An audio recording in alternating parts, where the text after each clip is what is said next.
Oke, kita lanjutkan mengenai ikatan kimia tadi ya. Jadi ikatan kimia tadi ada 4, di ikatan ionik, kovalen, kovalen koordinasi, dan logam ya. Nah, sebelum ke sana, coba kita lihat dulu nih. Apa yang dipakai oleh atom-atom dalam berikatan ya?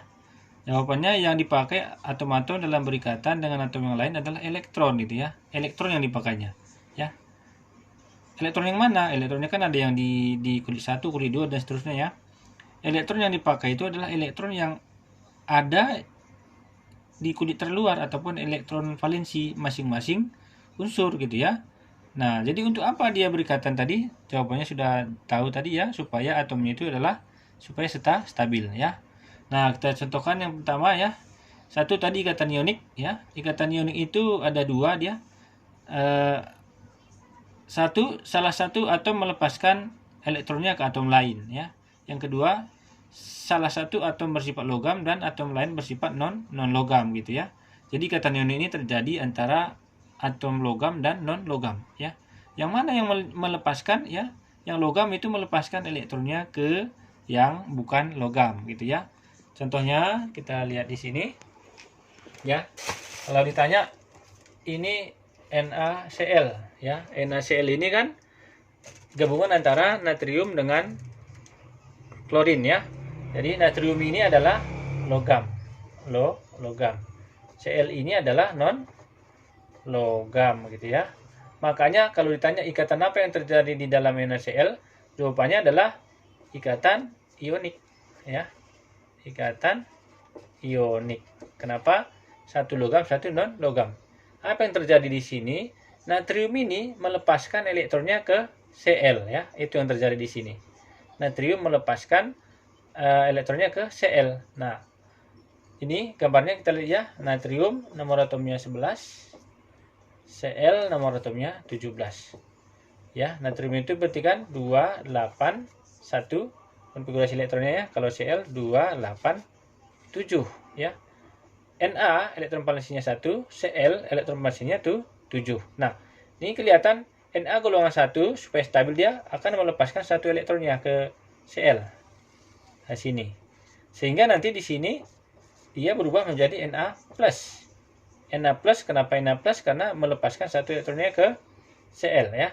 Jadi konfigurasi elektron sekarang kan 28. Nah, udah 8 jadi udah stabil dia ya. Si Cl ini menjadi Cl-. Kenapa menjadi Cl-? Karena menerima satu elektron dari Na tadi ya. Jadi konfigurasi elektronnya sekarang 288. Kenapa 88? Karena satu ini pindah ke sini. Sehingga kan dua-duanya ini sudah 8. Nah, itu maksudnya ikatan ionik ya. Prosesnya seperti itu. Jadi satu elektron ini dipindahkan ke sini gitu ya. Nah, coba kita lihat di sini gambarannya. Nah, ini gambarannya NaCl tadi ya. Ini kan ada elektron satu di kulit terluarnya ini dikasih ke sini. Nah, dia berubah menjadi Na+. Elektron yang satu tadi diterima oleh Cl sehingga dia berubah menjadi Cl-. Setelah satu Na+ dan Cl- baru mereka bersatu membentuk ikatan. Itu namanya tadi ikatan ionik. Gitu dia. Itu terjadinya proses ikatan ionik ya. Nah, kemudian kita lihat ikatan kovalen. Ikatan kovalen itu terjadi akibat pemasangan elektron secara bersama-sama ya. Kedua-duanya bukan logam ataupun non logam ya. Dari mana tahu logam atau non logam nanti bisa kita lihat di tabel periodik ya. Nah, sebagai contohnya kita lihat di sini ya. O2 ya. O2 ini kan ikatan yang berikatan adalah O dengan O ya. Ini O1, ini O yang satu lagi ya. Konfigurasi elektronis kan 2, nomor atomnya O ini kan 8 ya. Berarti kan di kulit K 2, di sini 6 ya. 2 6. Ini juga 2 6. Nah, di sini dia tidak melepaskan, atom yang ini tidak melepaskan ke sini, tidak.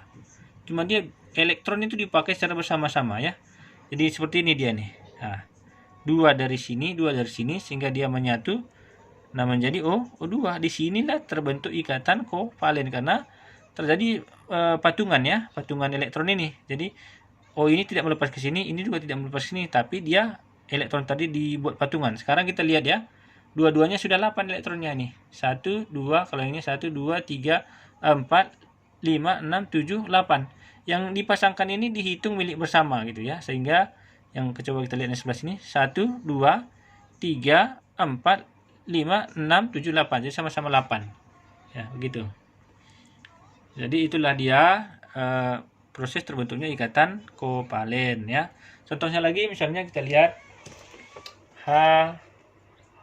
HCl. HCl ini kan non logam ya. Non logam, ini juga non logam ya. Kalau dua-duanya non logam maka terjadi di sini ikatan kovalen ya. Itu kuncinya. Ya. Oke, kita lanjutkan. Kita lanjutkan lagi mengenai yang lainnya. Nah, kemudian ikatan kovalen koordinasi ya. Ikatan kovalen koordinasi ini terjadi karena penggunaan sepasang elektron di mana pasangan elektron tersebut hanya dari salah satu unsur ya. Ini coba kita lihat nih. Yang dua ini punya N saja nih. Ya, ini yang ada tanda panah ini yang silang-silang ini atau cross ini dua-dua elektron ini milik N. Jadi nggak ada dari O. Ya. Ini dinamakan sebagai ikatan kovalen koordinasi ya. Kalau kovalen biasa kayak ini. Satu dari N, satu dari O. Nah, ini ikatannya kovalen biasa. Ini juga dua kan, dua dari N, dua dari O. Ini kovalen biasa juga. Yang ini dua-duanya dari N, makanya yang tanda silang kelihatan kan, yang tanda silang ini punya N, maka inilah disebut sebagai ikatan kovalen koordinasi ya. Nah, begitu. Kemudian kita lihat ikatan logam. Apa itu ikatan logam ya? Ikatan logam adalah ikatan yang terjadi antara atom-atom logam ya. Jadi misalnya kita punya sepotong besi ya, besi itu kan logam ya, banyak partikelnya itu ya. Jadi ini besinya itu berjuta-juta di sini. Besi yang satu berikatan dengan besi yang lain ya. Besi itu lambangnya kan Fe ya. Fe yang satu ini berikatan dengan Fe, berikatan dengan Fe, berikatan dengan ini. Ini disebut sebagai ikatan logam ya. Dalam tembaga juga sama, itu juga terjadi ikatan logam gitu ya. Nah, itu saja, mungkin nanti kita lanjutkan lagi masalah yang lainnya ya.